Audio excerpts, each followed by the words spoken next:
Alô, turma boa do canal Ave Mais, um grande abraço. Muito bom dia para você ligado aqui no canal 2 da plataforma Atenção Vascaínos. Estamos chegando com o Acorda Vascaíno e é um prazer tê-lo aqui nesse sábado para a gente conversar e bater um papo sobre Vasco.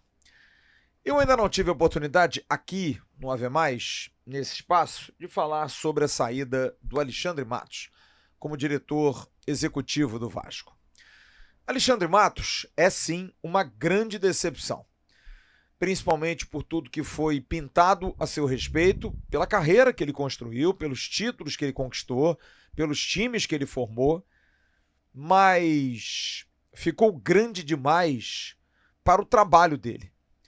Alexandre Matos é um profissional conceituado, é um profissional respeitado no meio, mas que, se fosse mais jovem, a gente poderia dizer que subiu a cabeça. Ele não conseguiu administrar a vantagem de ter se tornado um bom profissional. Alexandre Matos, quando chegou ao Vasco, veio para substituir o então gestor do Vasco, Paulo Brax, muito criticado pelo trabalho de não ter montado um time capaz de fazer uma campanha melhor no Campeonato Brasileiro e na temporada. Eu sou uma voz discordante. Muita gente me critica a respeito disso e eu não estou nem aí. Preocupação zero em relação a isso. Tenho uma opinião muito firme sobre isso. Acho que o trabalho feito pelo então gestor Paulo Brax não é de todo ruim, muito pelo contrário. O Vasco conseguiu montar um time, principalmente no segundo semestre, dentro da estratégia dele e do seu time, porque ele não fazia nada sozinho, muito pelo contrário. Começou o ano patinando por conta da dificuldade de entrosamento com um grupo que começava o trabalho, mas é bom lembrar que em 2022, quando o Paulo Brax começou a ser entrevistado pela 777, portanto há 2 anos atrás, ele já conhecia minimamente a operação. Começou ali no início meio que sem ainda autonomia, porque não era o gestor, a SAF não conseguia fazer contratações. Depois da aprovação em agosto, a briga até a última rodada contra o Ituano. Ele vem numa coletiva e diz que seria o último ano de sofrimento. Um erro grande, crasso, talvez um aprendizado. O Vasco faz um time que muita gente critica, eu ao contrário não critico na formação, porque para mim não só o resultado é fundamental, ainda mais dentro do Vasco. O Vasco faz um bom campeonato carioca, por conta de um ponto, não é campeão da Taça Guanabara e leva uma vantagem para a final. Joga bem os clássicos, principalmente contra o Flamengo. Ganha 1 e perde 2, jogando um ótimo futebol. Mas o trabalho cai em desgraça com a eliminação da Copa do Brasil de uma maneira vergonhosa, vexatória para o ABC, que caía naquele ano para a Série C. E aquilo parece abalar.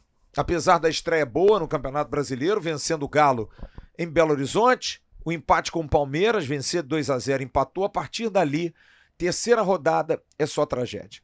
Empate com o Fluminense, derrota para o Bahia, derrotas e derrotas e derrotas, 9 pontos. Um erro crasso também dele de não mandar embora Maurício Barbieri. E aí vem o segundo semestre com a injeção de dinheiro, a briga interna clara com o ex-CEO Luiz Melo. E aí vem o pulo do gato. As contratações de Verratti, de Medel, de Payet.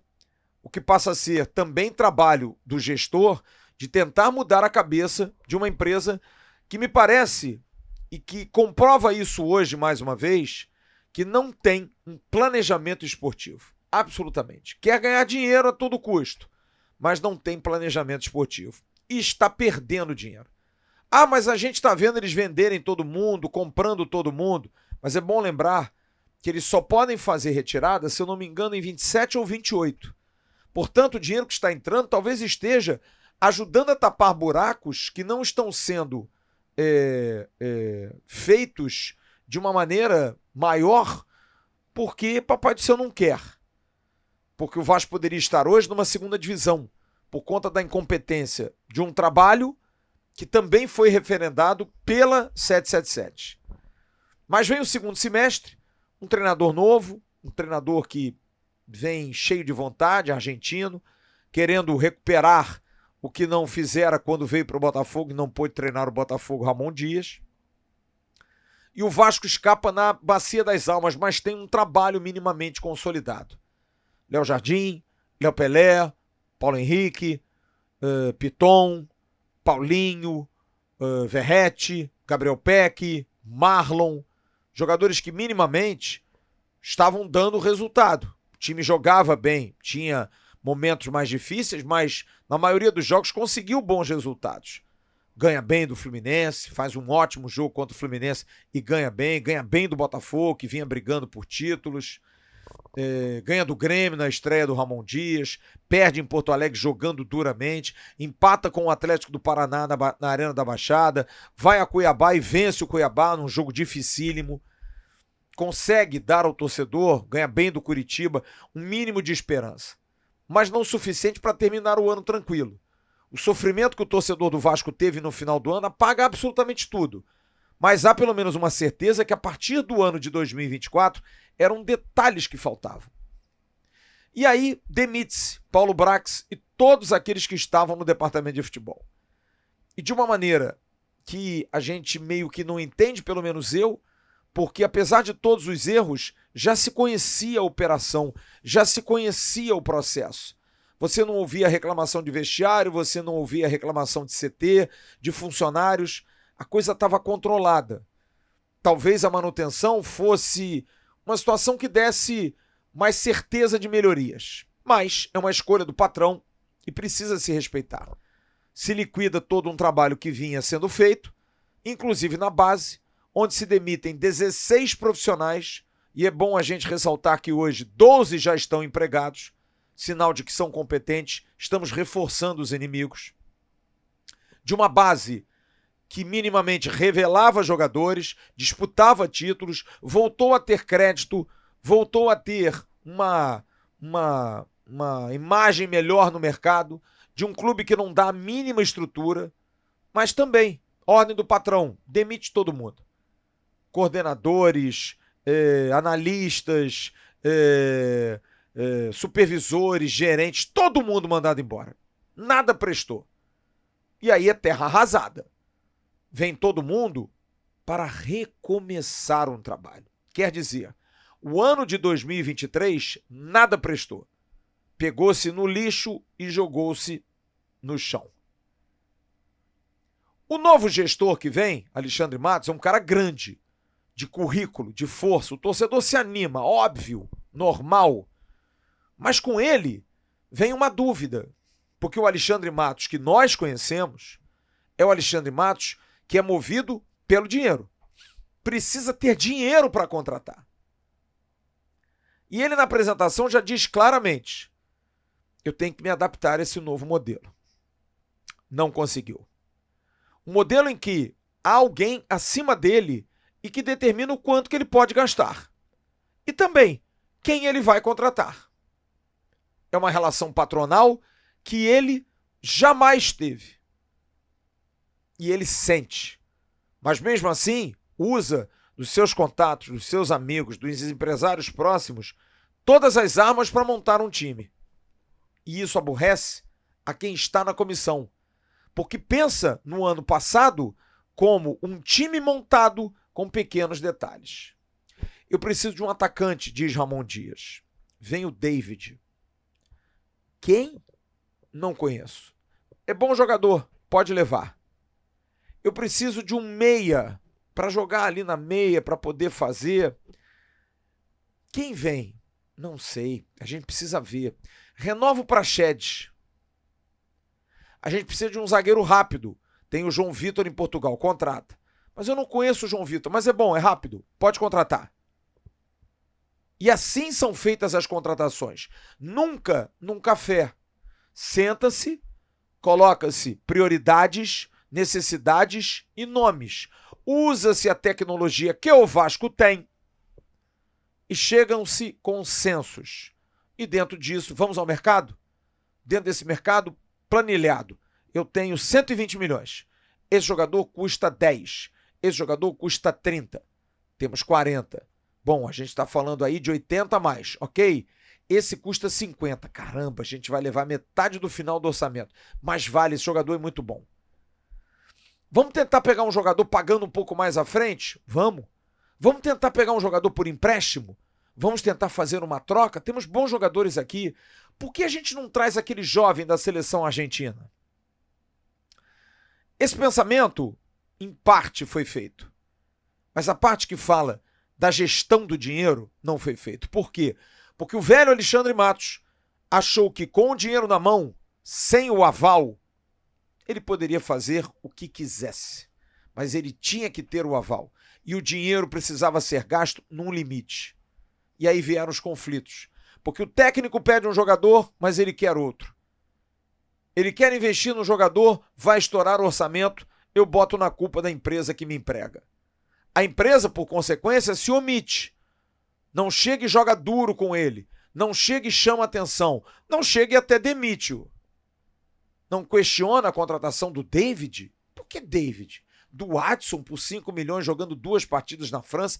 Por que o Adson? Por que o Vitor Luiz, lateral do empresário favorito André Cury? Por quê? O não questionamento também é se omitir. Mas aí vem o campeonato. Os jogos se sucedem. O Vasco perde um jogo em 11 ou 12 para o Nova Iguaçu com seu time reserva em Uberlândia. Mas consegue jogar bem, se classifica, ganha bem do Botafogo, não ganha do Fluminense na Bacia das Almas por prejuízo de arbitragem. E consegue se classificar e vem jogar contra o Fluminense, na verdade, contra o Botafogo, para passar. Passa, ganha da Portuguesa e chega para jogar com o Nova Iguaçu. Olha que maravilha! Afinal, no ano passado, o Fluminense jogou a semifinal contra o Volta Redonda e atropelou o Volta Redonda. O Fluminense foi à final com o Flamengo, muito confiante, e ganhou do Flamengo. Já agora, o Vasco tem o Nova Iguaçu a carne assada. Porra! Não temos jogadores, as contratações pedidas não dão certo, o treinador pede um, o diretor pede outro, o diretor demora meio que boicotando o treinador nos pedidos. Mas espera aí, pô, dá pra gente ganhar do Nova Iguaçu, né? Vamos ganhar do Nova Iguaçu? Vamos. Vamos montar o time que jogou, por exemplo, bem contra o Água Santa na Copa do Brasil, primeiro tempo. Que nada. 180 minutos, um gol. 180 minutos, metade das chances que o adversário teve. 180 minutos e uma eliminação vergonhosa no Maracanã, que teve 120 mil pessoas em 2 jogos. O que eu quero dizer com isso é que a demissão de Alexandre Matos é justa por tudo que ele fez, por tudo que ele, de alguma maneira, até amadoristicamente falando, fez. Uma decepção para quem tem o nome e o peso que ele tem. Uma decepção vazar conversas com um jornalista, buscar defender-se de uma maneira esdrúxula. Por quê? Um cara tão grande como ele precisava fazer isso? Como o GE denunciou ontem, ir até a CBF enquanto diretor do Vasco para buscar um espaço na seleção. Ir à CBF para tentar tirar o Rodrigo Caetano, de quem se dizia tão amigo. Ir a Belo Horizonte para tentar tomar o lugar do Rodrigo Caetano, já que não conseguiu na CBF, para tentar no Galo. Mas e o Vasco nessa história? Alexandre está errado. Tinha que ser demitido sumariamente, como foi. Mas todos estão errados. Porque Ramon Dias não precisava de tanto reforço para ganhar do Nova Iguaçu. O time que jogou o ano passado estava aí. Perdeu o Paulinho, é claro. Mas será que o Paulinho é o Messi para ser tão importante assim e destruir? Se não, vejamos. O time que jogou ano passado, tirando o Peck, muito importante, sem dúvida nenhuma, era o time. Eu estou falando de um jogador. Léo Jardim, Michael Medel e Léo. Os 3 estavam aí. Paulo Henrique e Piton estavam aí. Zé Gabriel, Paulinho, saiu. Ok. Jair, saiu. Ok. Um jogador para o meio. Paier, Rossi, Verrete e Peck. Ok. Peck saiu. São 3 jogadores. 2 no máximo que a gente está falando. Será que para ganhar do Nova Iguaçu precisava reforçar com 10 jogadores? O técnico também tem culpa. O técnico também tem de escalar um jogador como Robert Rojas, que ele pediu e que é fraco. Fraco, fraquíssimo como lateral. De insistir e desenterrar o Bruno Prachedes, jogador que o torcedor não gosta, jogador pesado, que o Brinco chama um jogador de canal 100. Para ficar 1h20 em campo, errou. A culpa também é dele. Lúcio Barbosa também tem sua culpa.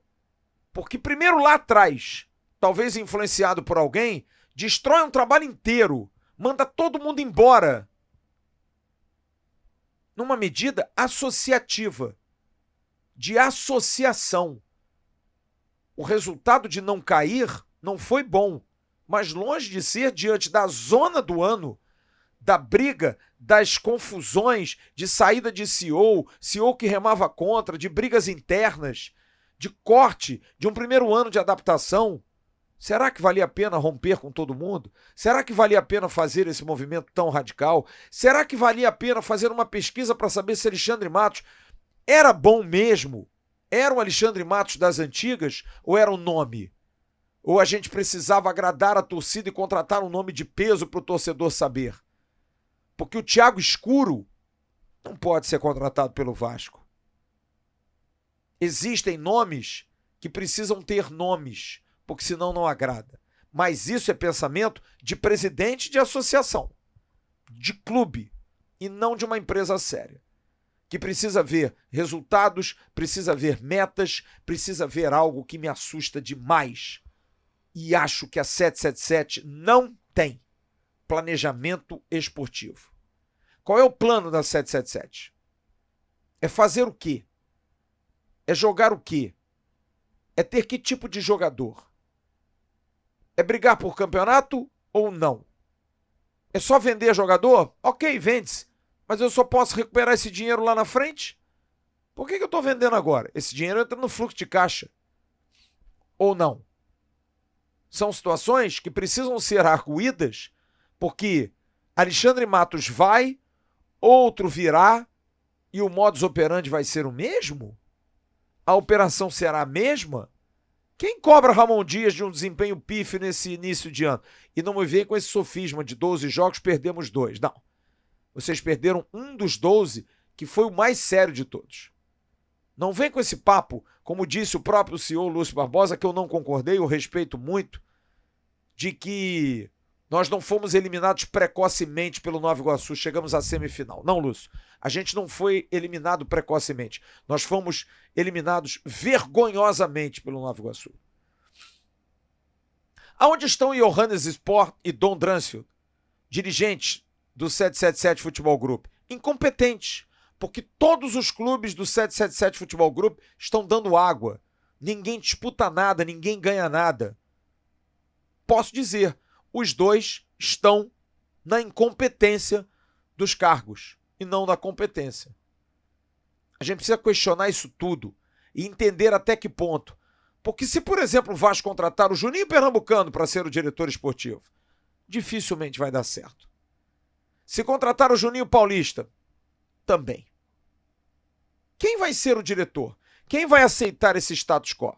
Quem vai achar que está tudo bem e que vai seguir essa diretriz? Concordo plenamente com a saída do Matos. Matos é uma decepção. Se esperou demais de alguém que já vinha mal lá atrás. E de alguém que não está acostumado a não ter a chave do cofre. O que eu acho bom. Acho uma responsabilidade. Acho que a gente tem que mudar esse pensamento de que ele tem que ter autonomia. Autonomia até a certa parte. Autonomia até certo momento. Ainda mais lidando com gente que faz futebol no Brasil, que tem uma fama ruim. Não acho ruim. Como também elogio a SAF na demissão imediata.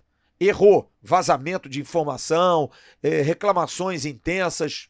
Tchau. Tchau. Respeito uma regra. Então, nesse ponto, eu não vou bater de frente. Agora, não ver e detectar isso antes, não ver lá atrás que estava fazendo uma asneira, é um grande erro.